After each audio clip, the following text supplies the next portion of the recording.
All right, I am going to try to make this video once again.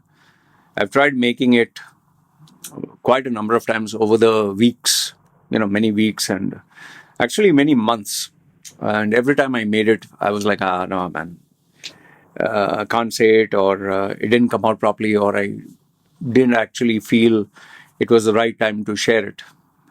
So finally, I'm going to try to make the video today and see does it come out well, and if it comes out well, I'll publish it.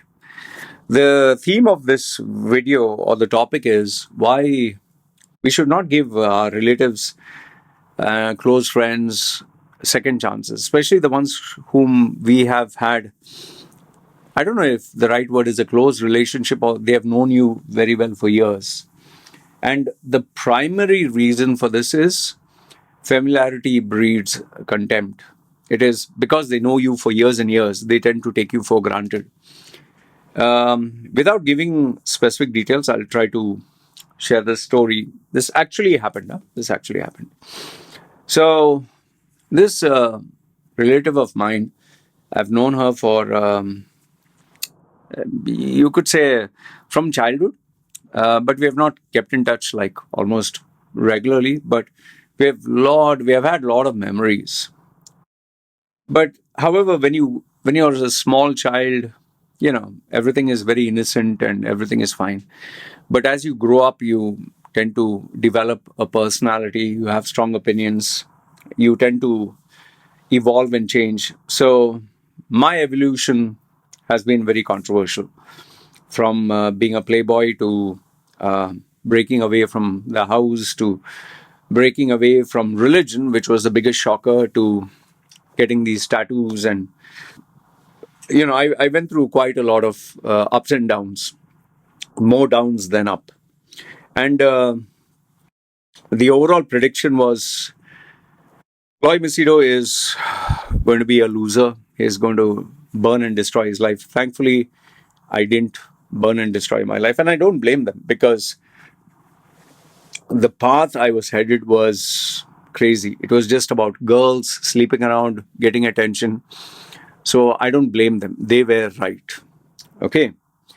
But what can you do when you don't have any guidance, when there is nobody to guide you, mentor you, just there to criticize you, make fun of you, mock you, and compare you because they have had better opportunity. They look down on you and ha ha ha. That doesn't work that way. So anyway, I don't know if it was luck or whatever, the drive, but I'm here today, and I'm doing fairly well. I have a small family. I wouldn't say a great husband, but I'm a okay husband. I'm not going to say that I'm a great father. I'm an okay father. At least I'm not abusing my child the way I got abused.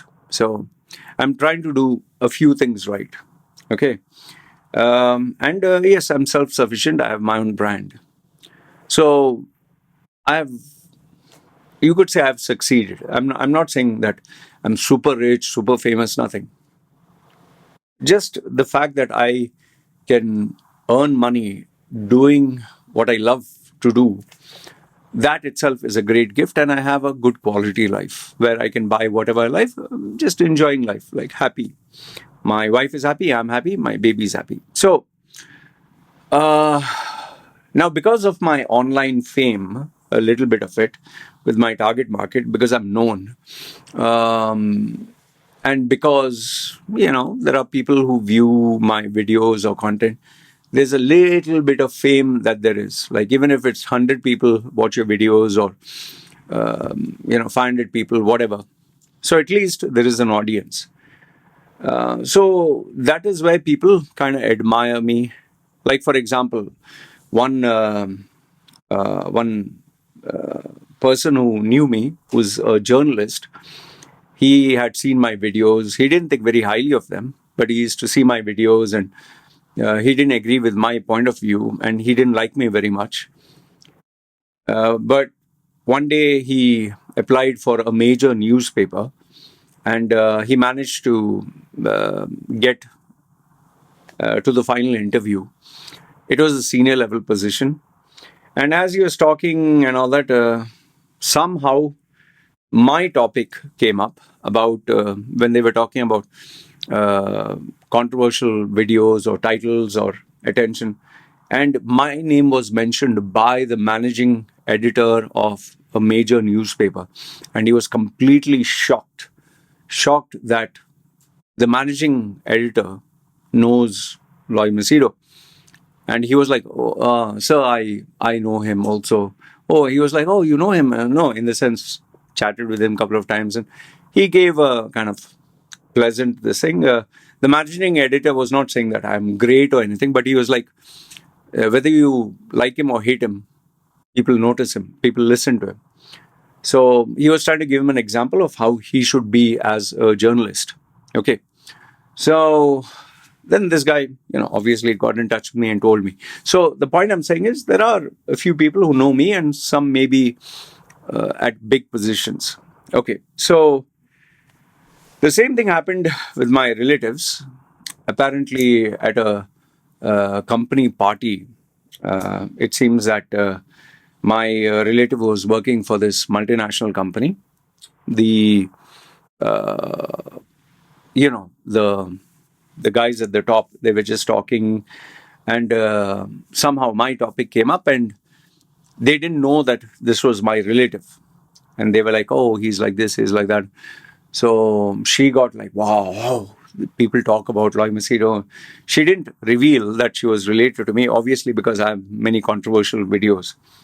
But then suddenly she got in touch with me online. And remember, this is after a massive gap, a very massive gap, that this relative got in touch with, hey, hi, Loy, how are you? Like through Facebook. At first I couldn't recognize who the person was, but eventually when they told, you remember Loy, your mom, dad, and we were like this and all that. So okay, I remembered, and a little bit of nostalgia, and finally she, um, you know, I added her, and we were in touch. To my surprise, um, not not very long after, she and her husband and her family, they decided to come down to Thailand. Okay, they come for a holiday. For some reason, I don't know. After people either watch my videos or chat with me and all that, they always feel, okay, Thailand is a place we can go and visit. I guess they feel because they know somebody there and the person is safe, maybe that's a good place to go. Okay. So she told me that she was coming down, and then she surprised me even more by telling me that she would come down to visit me and my family. Now, remember this much. I don't know if I've told you this, but nobody in my family, apart from just one or two or whatever, have chatted with my wife, spoken to my wife on video, and spoken to my kid. Kid means they don't talk. My kid doesn't talk, but they always, hey, baby, how are you? And this and that. Okay. I'm very particular not to expose my family to my relatives, especially, because I don't like them and I consider them very toxic. So I've protected my family from such people. So she, um, you know, said, "Oh, let me say hi to your wife. Let me say hi to your kid." And I didn't feel odd about it. I said, "Okay, fine, you can." And they said, and then she brought out the topic that we are coming down to visit you and coming to visit baby, and we want to spend time with you. And my wife couldn't understand what they are saying, but I was translating. Means I was telling her they are English. She couldn't understand. Not that they speak bad English, but they were speaking very fast. So she can understand me, maybe because she's married to me, but she couldn't understand them, even though they spoke clearly.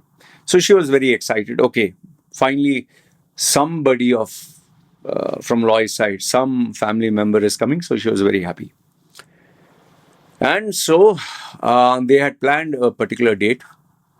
Okay, and they were going to come down. Okay. And as usual, whenever my wife knows that somebody is coming to the house, my wife goes out of the way to make sure the house is clean. and she was hyper excited, and she even made the baby feel hyper excited. See, papa's, you know, relative is coming. Relative means auntie is coming, this and that. And my daughter also got excited. Okay. On the due date that they were supposed to come, obviously you get visa on arrival, and they were planning just for maybe a week or so, week or 2 weeks, whatever. So, long story short, um, they arrived in Thailand, and they must have assumed that I'm staying near Bangkok. And they thought Samui is near Bangkok. They didn't do the research to know that I stay on a separate island. So that came as a shock. So they realized we have to spend a little bit more money if we have to meet Loy. Okay. So she informed, oh, we landed here, spoke to me, spoke to my wifey. And my wifey was making sure that the house was being kept clean because they can just come down at any time. And they had actually planned, okay, we're going to come, let's say, for example, on Tuesday. Okay, I'm just giving a rough date. So, Tuesday it is. Tuesday, I followed up with them, which I normally don't do. So, you're coming, and what time are you landing? And the response was, oh, we have, we want to do some sightseeing. So, we have cancelled Tuesday. We'll come after 1-2 days. They wanted to finish their sightseeing. Okay, fine, all right.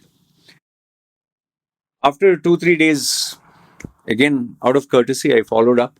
So, when you guys coming? And they said, oh, we have a little bit of shopping to do and all that.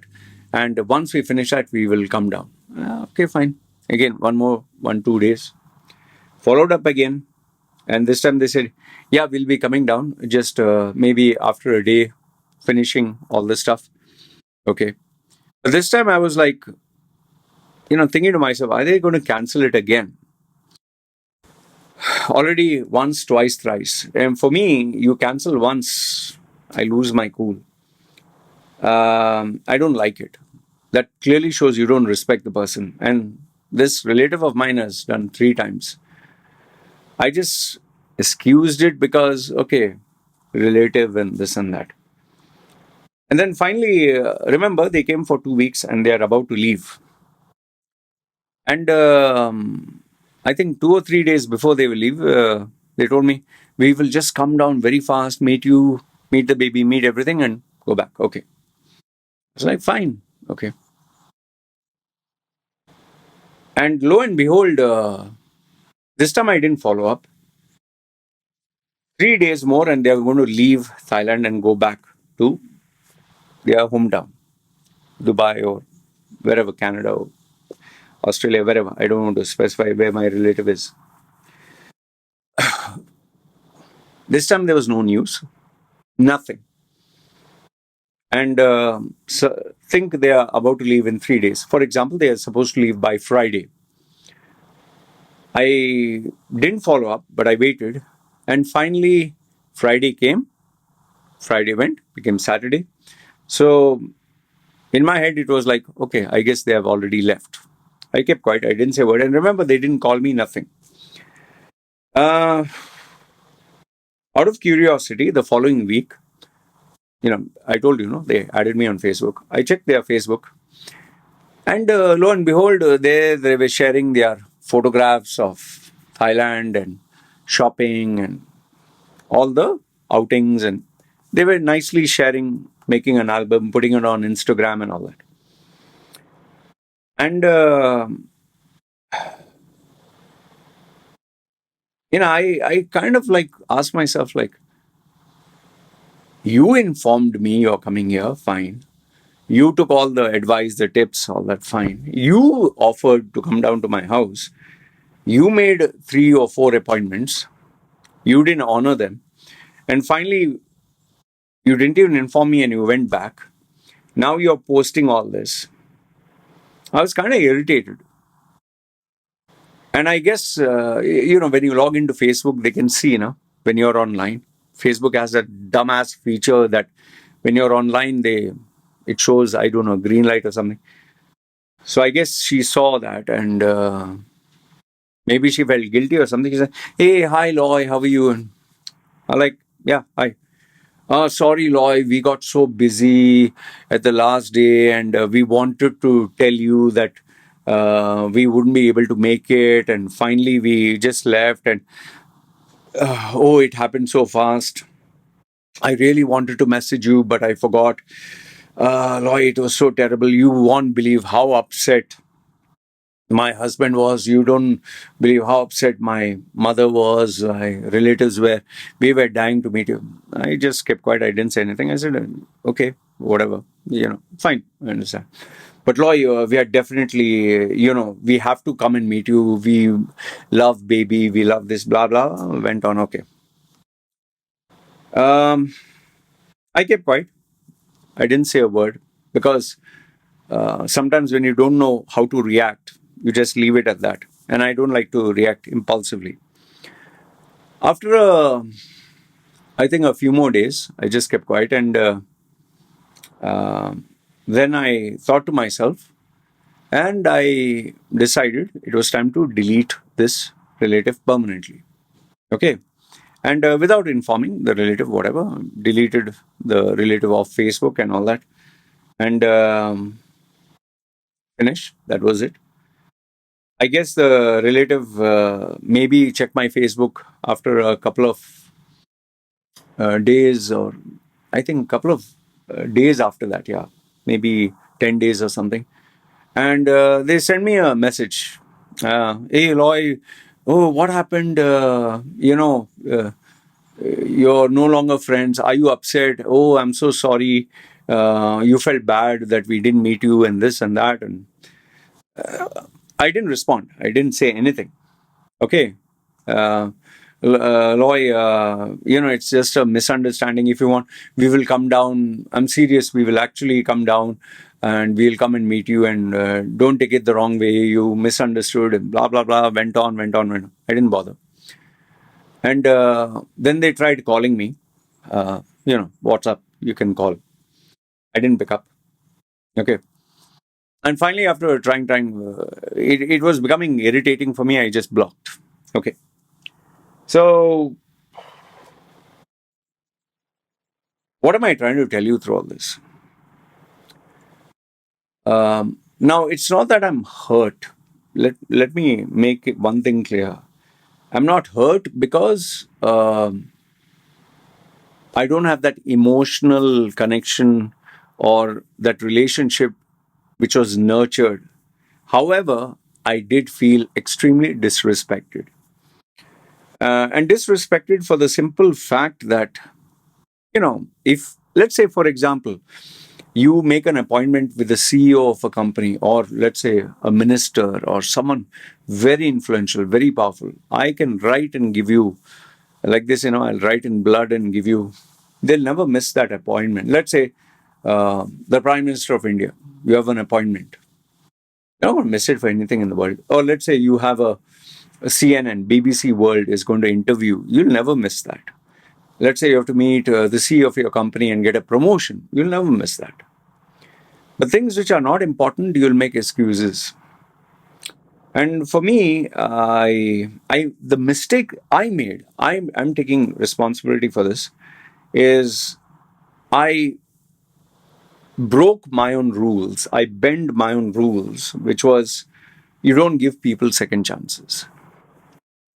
Some people, it's just no point. And especially your own relatives, they will always take you for granted. Your relatives, your friends, your circle of friends who know you from childhood, they will always take you for granted. And no matter who you are, like, for example, your mother, if your mother calls you like a little baby, tomorrow you can be the CEO of a company. Your mother is not going to say, yes, sir, and look up to you. She is still going to say, oh, you're my baby, kuchiku. So, my wife did, I did inform my wife about it, that I blocked. She's saying, don't feel bad and this and I said, I'm not feeling bad. I'm being very honest with you. I did get an email from that relative later on saying, hello, I want to patch up, please. We'll be coming down. We'll come down and meet you and all that, which I've absolutely not answered. I don't believe in, like, for what? What? Respond and say, no, it's not required. The very fact I didn't respond shows I don't consider you important enough, or I don't respect you. Respect should be give and take.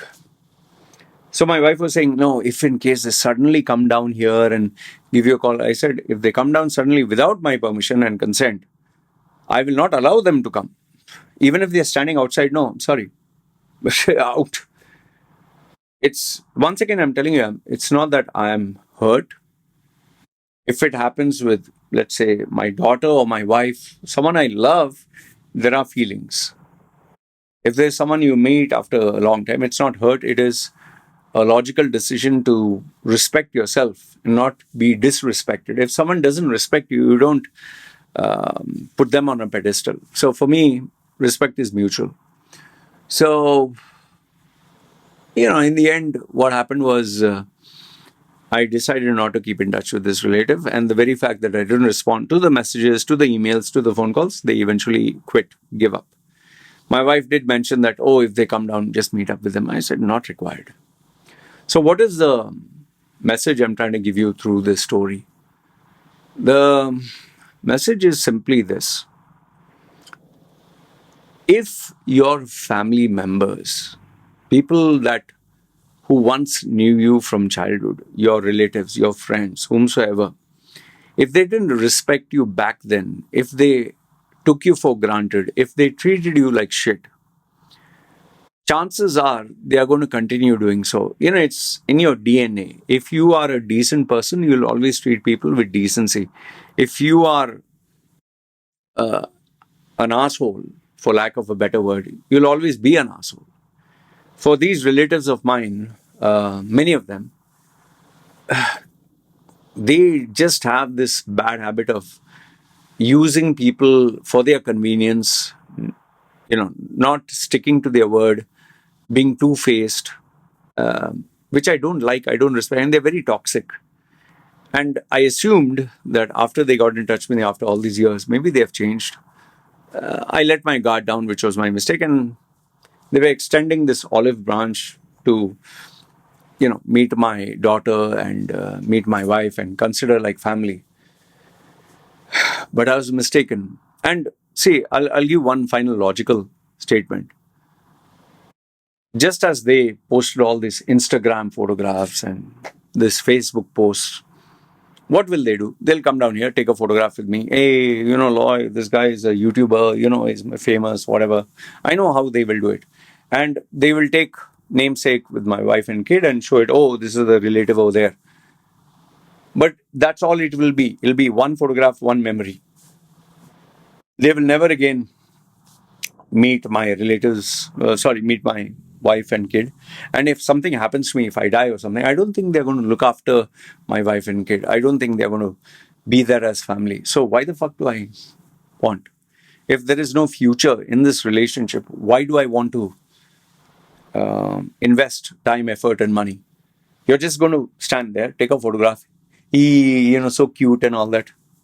And then you're going to just fuck off and be in your own world, right? And like I said, if tomorrow something happens to me, they are not going to take care of my wife or kid. They are not going to keep in touch with my family. They don't know my wife. They don't know my wife's family. They only know me. And if the person that they know, they can treat like shit, what do you think they're going to do with my wife and kid? So I don't want to create a new relationship, a network with someone that I don't see a long-term worthwhile, beneficial relationship, which should be mutually beneficial. So, best is no thanks, not interested. So, I hope you've learned something from this incident, and I'm the type who, once you break the trust, it's like glass. You don't give second chances. It's best because you can still be an asshole. Yes, there are instances, rare instances, where people have actually changed. Very rare. You could say, I can take my own example for that. I'm not the same guy that I used to be. Okay, although, yes, my drawbacks are still there. And yes, I have kept in touch with one or two very few whom I didn't have a good relationship. We broke up, but today we are better acquaintances or friends. So, very rare. So, evaluate your relationships, your friendships, your relatives. And if they are assholes or if they are people who are toxic, I doubt they are ever going to change. And I doubt you should give them a second chance. So, anyway, let me know what you think. Do you think I'm right? Do you think I'm wrong? Feel free. I don't mind if you think either way. But let me know if such an incident has happened to you. And do you have such relatives and friends whom were toxic, want to keep in touch with you, but you decided not to? Love to hear from you. This is me signing off. You guys take care.